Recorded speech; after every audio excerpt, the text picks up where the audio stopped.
আসসালামু আলাইকুম রহমতুল্লাহ বরকাত। সম্মানিত নজওয়ান বন্ধুগণ,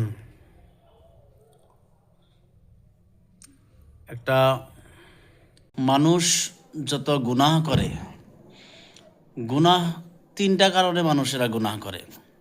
মূল কারণ তিনটি, অনেক কারণ আছে, তার মধ্যে থেকে মূল তিনটা কারণ আছে। এক নম্বর হলো কি, মানুষের সম্পদের লালসায় পড়ে মানুষ গুনাহ করে।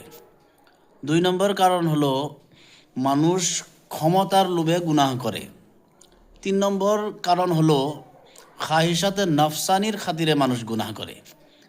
এই তিনটা কারণ থেকে যদি আমি নিজেকে বাঁচাইতে পারি, তাহলে গুনাহ করাটা আমার কাছে ঘৃণিত মালুম হবে, গুনাহ আমার দ্বারাই অত সহজে হবে না।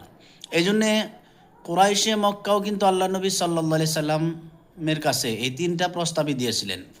এক নম্বর যে, হে মুহাম্মদ সাল্লাল্লাহু আলাইহি সাল্লাম, যদি দ্বীনের দাওয়াতের যদি উদ্দেশ্য এটা হয় যে বহুত বড় মালদার হওয়া, তাহলে মক্কার সবচাইতে বড় ধনী ব্যক্তি আপনারা বানিয়ে দিব। দুই নম্বর প্রস্তাব দিয়েছিলেন তারা, দুই নম্বর প্রস্তাব দিয়েছিল যে যদি আপনার দ্বীনের দাওয়াতের মকসুদ এটা থাকে যে আপনি মক্কার সর্দার হবে, তাহলে মক্কার সর্দারিটা আপনাকে দিয়ে দিব, এই মক্কার লিডার নেতা আপনাকে বানিয়ে দিব।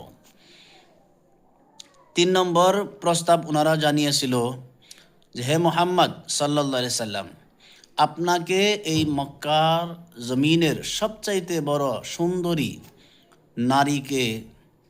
নারী আপনাকে দিয়ে দিব, আপনি ওনাকে বিবাহ করবেন।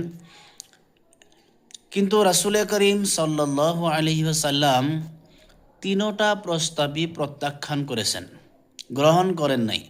কারণ রাসূলুল্লাহ সাল্লাল্লাহু আলাইহি সাল্লামের এগুলো কোনো কিছুরই লোভ লালসা ছিল না।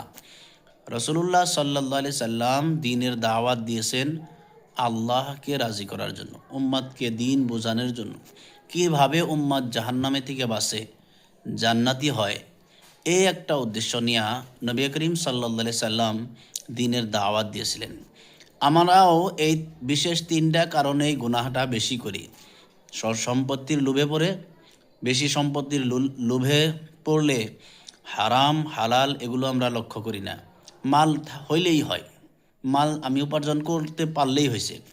দুই নম্বরও হলো কি, আমার ক্ষমতা পাওয়ার আশায় নামাজ কোন জায়গা দিয়ে যায়, কোনটা মিসা কোনটা হাসা সব কয়ে নিয়ে ক্ষমতা পাওয়ান লাগে। তিন নম্বর হলো কি, খাহিসাতে নফসানি, নারীর লোভ।